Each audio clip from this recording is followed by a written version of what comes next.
नमस्कार विद्यार्थियों।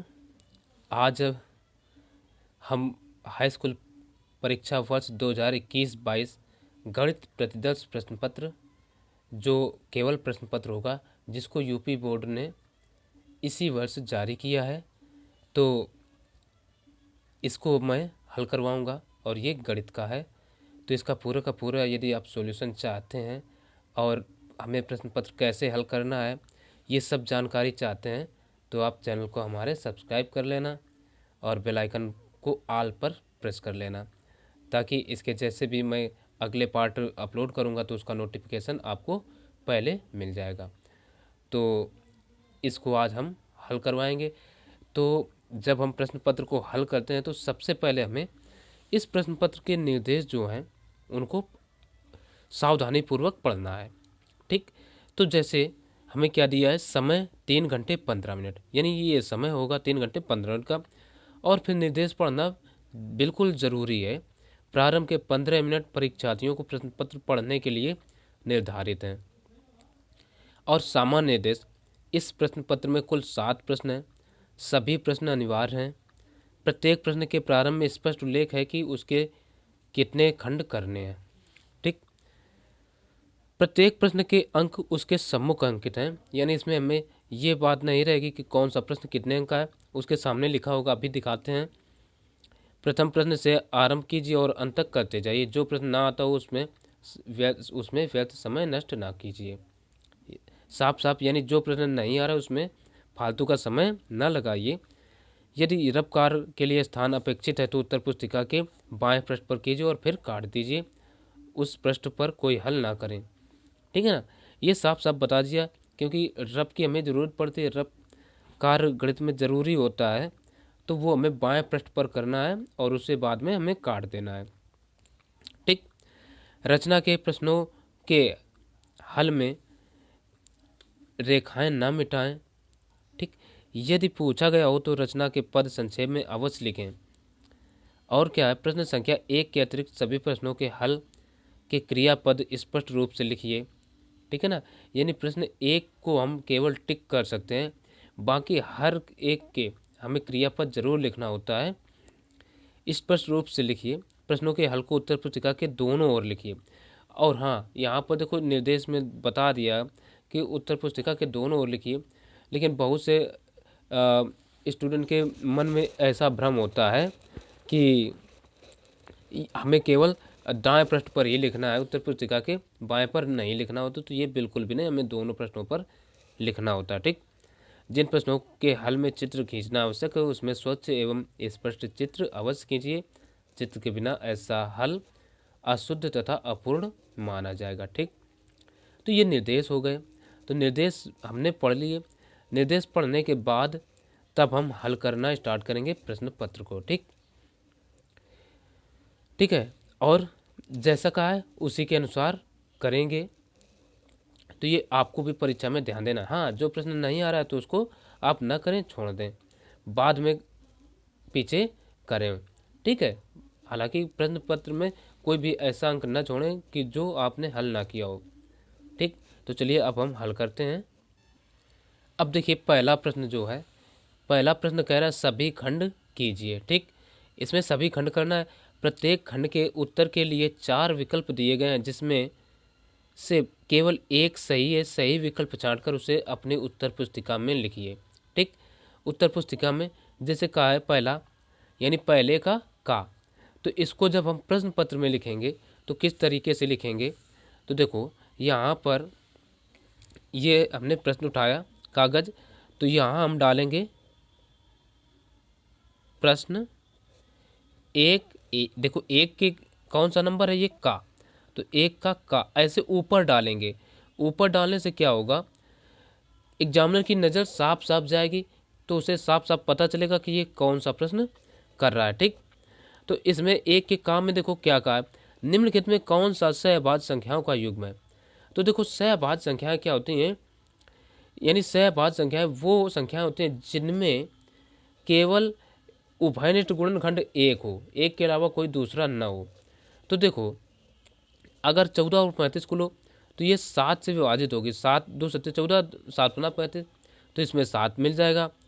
तो ये नहीं होगा। 18 में देखिए 25 और अगर 25 और 18 के बाद गुणनखंड तो इसका गुणनखंड हमें केवल उपनिष्ठ एक इसी से मिलेगा, बाकी इसमें देखो 2 से भाग जाएगा और इसमें 31 से ही चला जाएगा। ठीक है, तो ये अभाज्य संख्याएं यानी सहभाज्य नहीं है, और यह भी नहीं है, यह भी नहीं, ये तो सब भाज्य संख्याएं ही हैं दोनों अगर देखा जाए, लेकिन यही एक सहभाज्य है। तो ये वाला कौन सा हो जाएगा, इसका सेकंड जो ऑप्शन है, यानी हाँ पेन बदल कर लिखेंगे 18,25।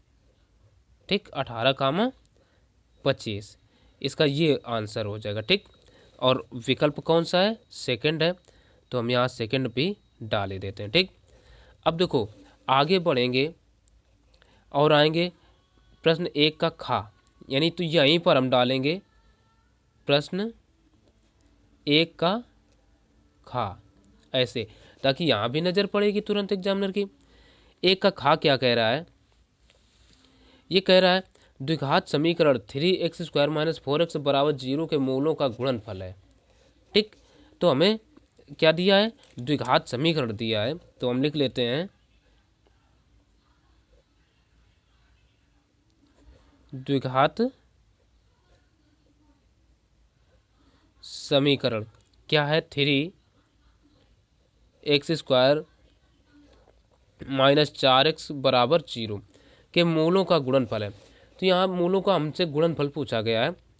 तो देखो सूत्र क्या होता है मूलों का, वैसे हम टिक कर सकते हैं लेकिन हम हल करके दिखा रहे हैं। मूलों का गुणनफल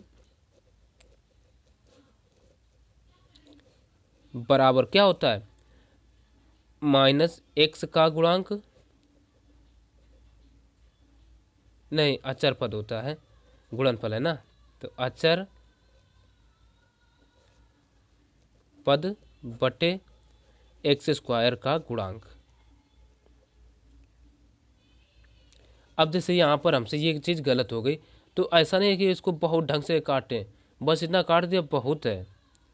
तो अब देखो अचर पद समीकरण में क्या है, अचर पद तो है ही नहीं, यानी क्या हो जाएगा 0, और x² का गुणांक क्या है 3, तो 0/3 जब करेंगे तो कितना आएगा 0 आएगा। तो इसका आंसर क्या हो गया 0, यानी ये कौन सा विकल्प है, पहला। तो यहाँ हम लिख सकते हैं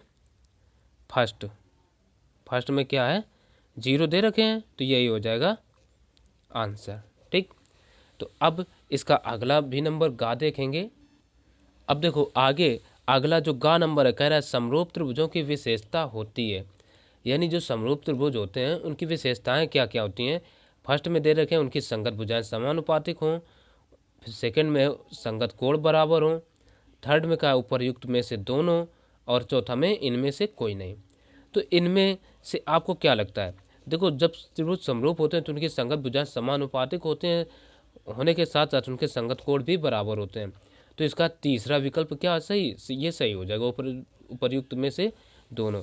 तो इसको हम लिख देंगे प्रश्न का और खा हो गया, तो प्रश्न इधर हम डालेंगे 1 का गा। ठीक है ना, प्रश्न 1 का गा में क्या लिखेंगे, विकल्प थर्ड, यानी थर्ड वाला ये आंसर हो जाएगा उपर्युक्त में से दोनों, उपर्युक्त में से दोनों। ठीक, दोनों। अब देखो यदि आपको ये आंसर बिल्कुल सटीक पता है तो ये लिखने की कोई ज़रूरत नहीं, केवल लगातार आप जो का खागा का डाल करके लिख सकते हैं, और ये पूरे ऑब्जेक्टिव एक ही प्रश्न में एक ही पन्ना में करें तो ज़्यादा अच्छा रहता है। ठीक, तो इसमें सारे के सारे आंसर मिल जाएंगे।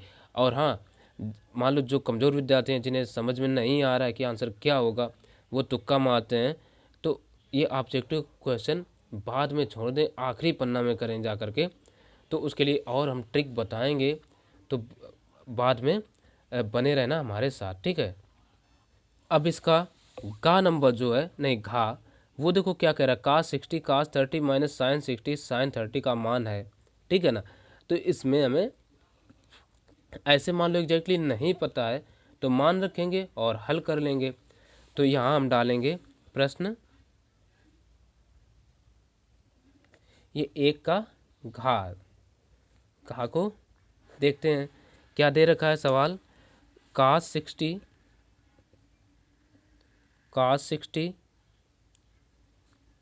cos 30 minus sin 60 into sin 30। ठीक, तो मान रख दो sin 60 का मान क्या होता है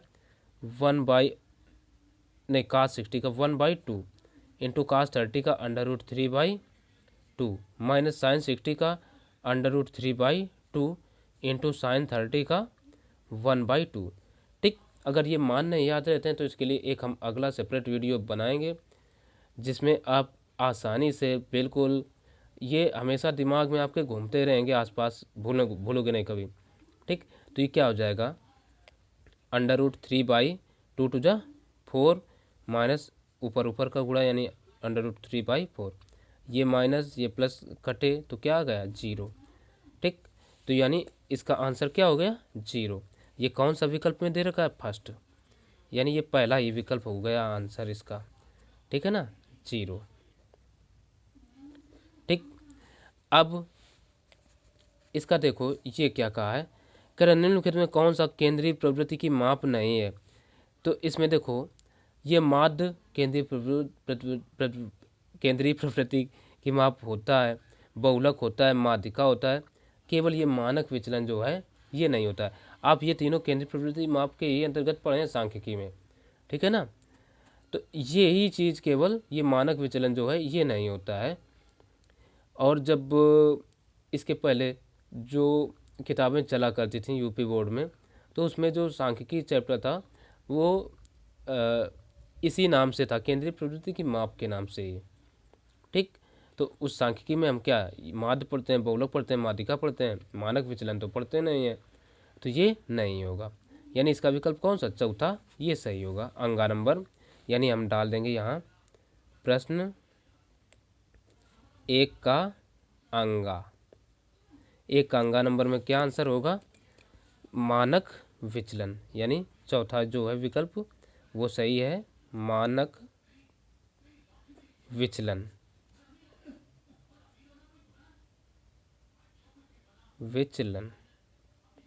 ठीक, अब देखो ये पन्ना जो है हमारा ये भर रहा है, तो हम क्या करते हैं इसको अगले पन्ने पर ले जाते हैं, इसका जो अंतिम 4 नंबर बच्चा, ठीक है ना,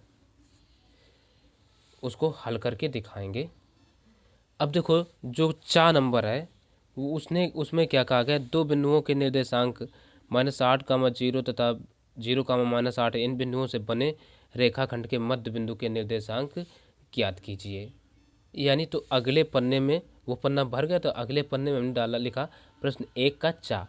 ठीक, और इसको हल करते हैं। देखो अनसॉल्व पेपर या मॉडल पेपर हल करना क्यों ज़रूरी होता है, इससे हमें पूरा पेपर को हल करने का, यानी एक ही पेपर में या कम समय में पूरा का पूरा वीडियो या यूँ कहें पूरा का पूरा किताब का रिवीजन हो जाता है। ठीक, तो अब देखो यहाँ क्या 2 बिंदुओं के निर्देशांक, तो हम यहाँ क्या करते हैं, देखो हल करने के लिए एक मान लेते हैं ये ए और ये बी। ठीक, इसके का इन बिंदुओं से बने रेखाखंड के मध्य बिंदु के निर्देशांक ज्ञात कीजिए। तो ये मान लेते हैं जैसे मध्य बिंदु क्या होगा हमारा पी, और इसका ये ए के निर्देशांक हो जाएंगे पहले वाले -8, 0 और ये हो जाएगा 0, 8। ठीक, अब पी के निर्देशांक हमें ज्ञात करना है। तो चूंकि सूत्र हमें पता है, चूंकि मध्य बिंदु के निर्देशांक का सूत्र होता है मध्य बिंदु के निर्देशांक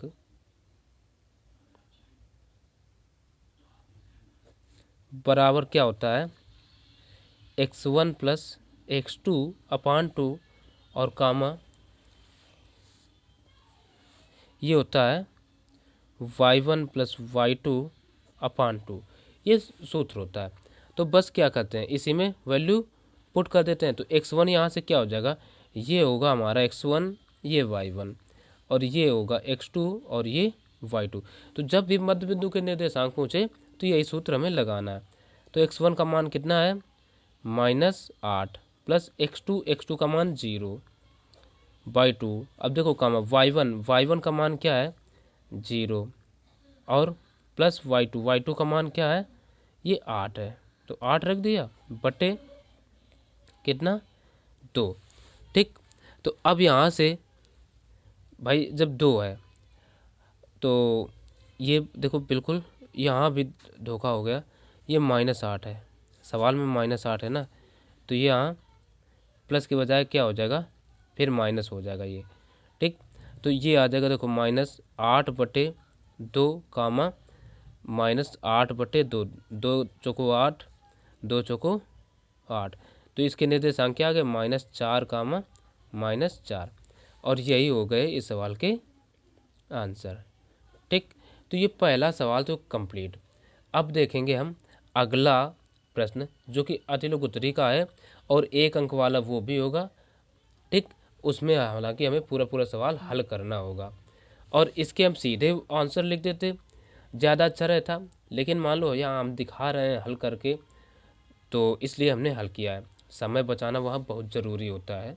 ठीक है, तो देखिए इसके विकल्प तो हमें दे रखे थे ये, तो इसका कौन सा तीसरा विकल्प सही है। ठीक, तो वो हल हो चुका है।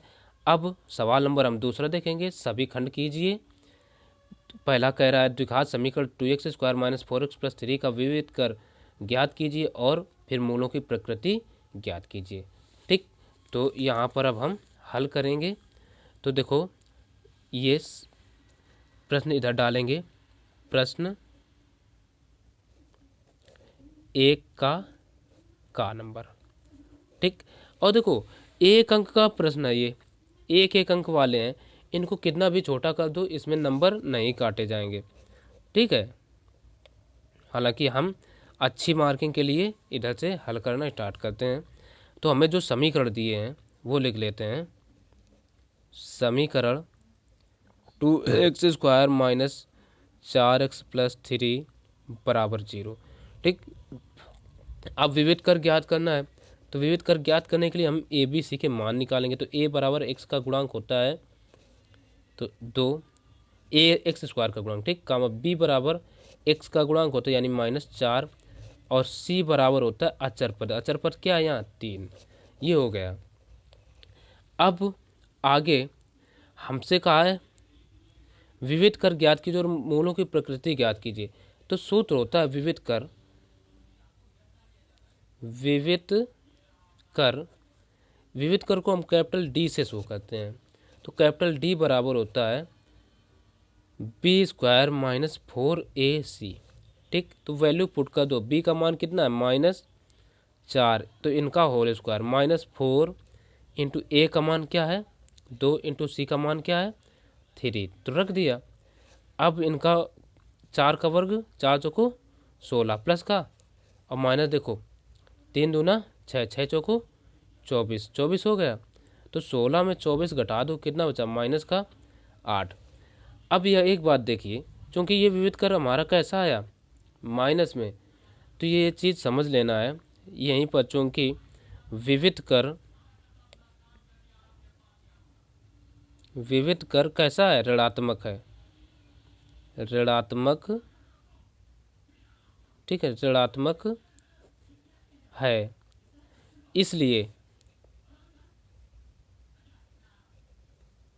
इसलिए मूलों की प्रकृति या मूल अब देखो जब भी विविध कर ऋणात्मक आए तो मूल काल्पनिक होंगे। ठीक, मूल काल्पनिक होंगे, बस ये हो गया, यही हम लिख देते हैं आंसर। तो अब देखेंगे इसका अगला नंबर सवाल।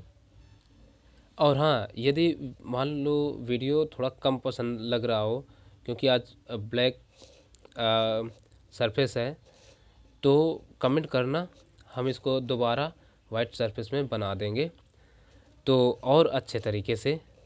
तो देखो खा नंबर कह रहा है यदि 15 cot a बराबर 8 हो तो sin a और sec a का मान ज्ञात कीजिए। हमें सबसे पहले हल करने में क्या दिया है, यहाँ पर इधर लिखेंगे हल। ठीक, हल में हमें दे रखा है 15 cot a, तो लिखेंगे 15 cot a बराबर 8 हो तो साइन ए और सेक के मान ज्ञात कीजिए। ठीक है, तो यहाँ से हम पहले काट ए का मान निकाल लेते हैं। तो काट ए बराबर हो जाएगा 8/15। ठीक, अब देखो ये 8/15 है, तो एक हम क्या करें, अब ये देखो त्रिकोणमिति से है, त्रिकोणमिति में एक हम ये समकोण त्रिभुज पर लागू होती है, तो समकोण त्रिभुज हमने यहाँ पर बना लिया। नाम दे देते हैं, देखो ए यानी कोण कहाँ बन रहा है, ए पर, तो इसको हम ए कहेंगे। चलो इसको समकोण है तो हम बी कह देते हैं, इसको सी कह देते हैं। ठीक, तो अब देखो काट ए बराबर 8/15 है, काट होता है tan का उल्टा, तो tan थीटा बराबर होता है आधार बटे लंब, तो ये क्या हो जाएगा, लंब बटे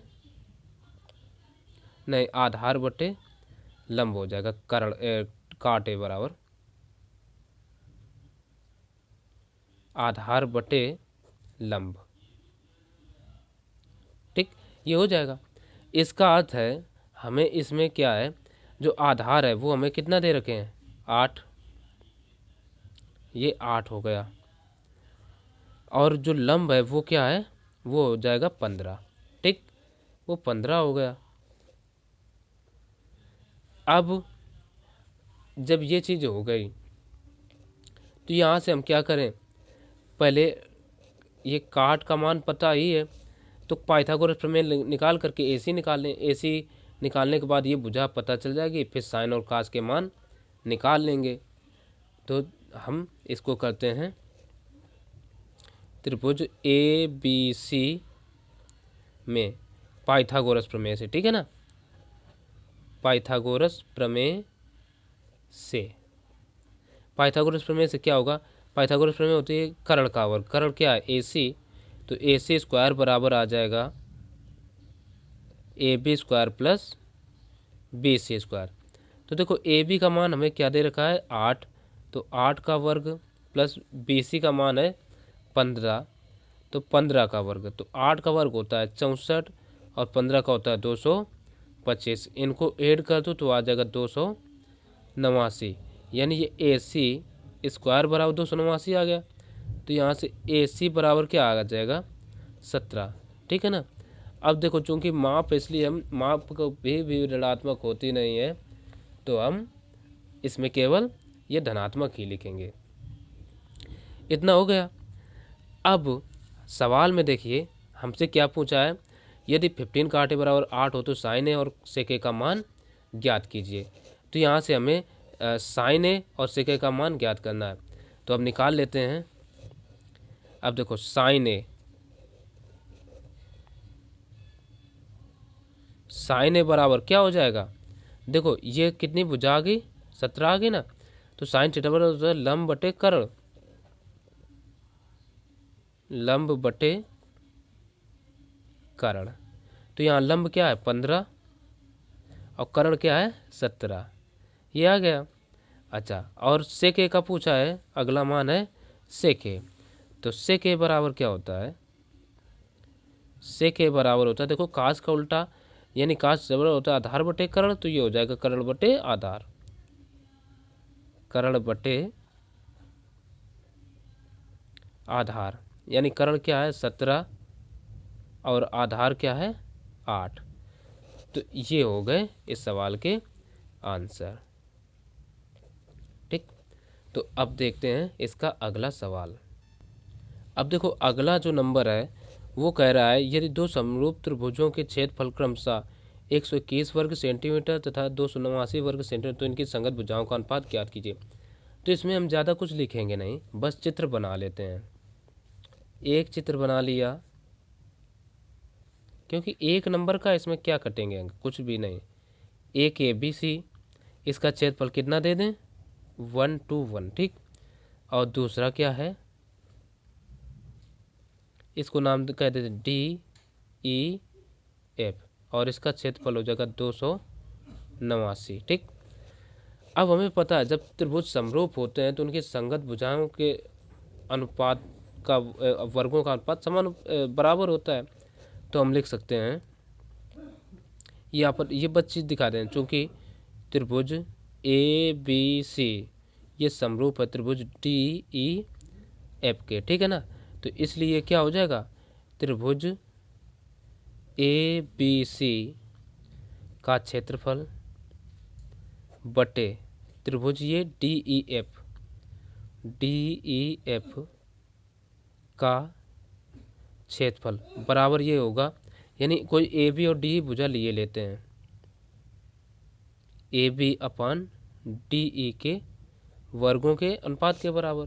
तो एक ही ब्रैकेट में हमने सीधे लिख दिया, क्योंकि देखो सवाल 1 नंबर का, ज़्यादा समय लगाना इसमें गलत बात है।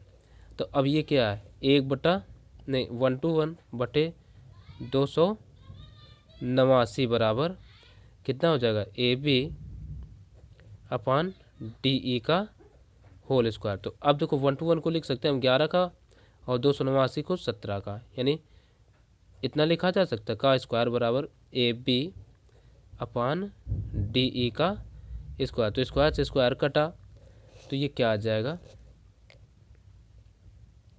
AB। अब हमसे क्या कहा है, अनुपात बताइए, तो AB अनुपात हम लिख सकते हैं DE बराबर 11/17, और यही हो जाएगा आंसर। अब इसका घ नंबर देखेंगे, तो ये सवाल इम्पॉर्टेंट है। इम्पॉर्टेंट तो मान लो सभी हैं, क्योंकि मॉडल पेपर में और बोर्ड की तरफ से जारी किए गए, तो सभी इम्पॉर्टेंट हैं, लेकिन इसमें एक खास चीज़ है, वो चलो देखेंगे। तो यहीं पर हम डालेंगे प्रश्न 2 का घ नंबर, ठीक, 2 का घ हल करते हैं इधर हल, और इस ऐसे अंडरलाइन खींचना चाहो तो ज़्यादा अच्छा रहता है, एग्जामिनर की नज़र तुरंत पड़ेगी। तो सबसे पहले हम वो चीज़ लिखेंगे जो दिया है, कह रहा है यदि किसी बंटन का माध्य 16, तो यानी हमें दिया है माध्य यानी समांतर माध्य, ठीक है, माध्य बराबर 16। इसके अलावा क्या बहुलक 13 हो, तो ये भी लिख लो, बहुलक बराबर 13। तो बंटन की माध्यिका ज्ञात कीजिए, माध्यिका पूछा है तो हम लिख देंगे माध्यिका बराबर क्वेश्चन मार्क, ठीक, ठीक है, ये पूछा है। तो अब देखो इसमें एक संबंध होता है माध्य माध्यिका और बहुलक में, ठीक है, वो संबंध क्या होता है, तो हम लिखे देते हैं, ये होता है बहुलक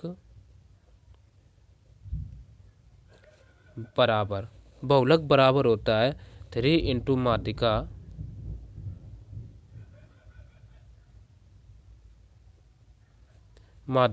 ठीक है, माइनस 2 इंटू समांतर माध्य,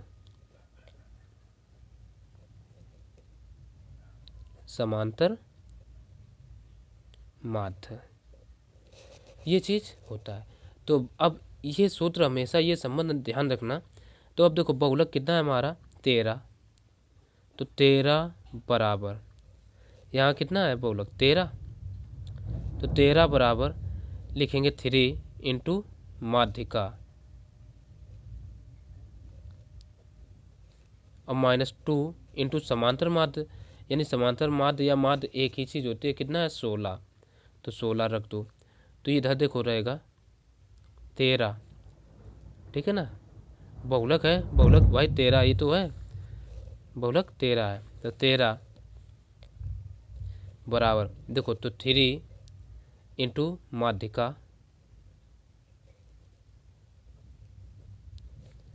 माइनस का 16 दूना 32, तो 32 को इधर ले आओ, तो 32 इधर आएगा तो प्लस का हो जाएगा, तो 13 प्लस 32 बराबर 3 इंटू माध्यिका। तो इनको ऐड कर दो, तो 3 2 5 और 3 1 4, 45 बराबर 3 इंटू माध्यिका।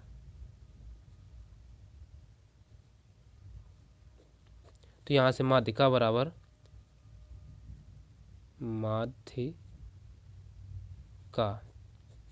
देखो 3 कम 3 और 3 कम 3 3 5 15, यानी 15 आ जाएगा, ठीक, और यही हो जाएगा इस सवाल का आंसर, यानी माध्यिका बराबर आ गया 15। तो ये दूसरे का घ नंबर भी पूरा का पूरा हो गया। अब बाकी इसके जो सवाल नंबर हम 3 से अगले वीडियो में बताएंगे। यदि वीडियो थोड़ा सा इसका जो कलर है डार्क लग रहा हो तो कमेंट ज़रूर करना, हम इसको वाइट सरफेस में बना देंगे फिर से। तो चलिए मिलते हैं फिर इसके अगले भाग में, तब तक के लिए नमस्कार।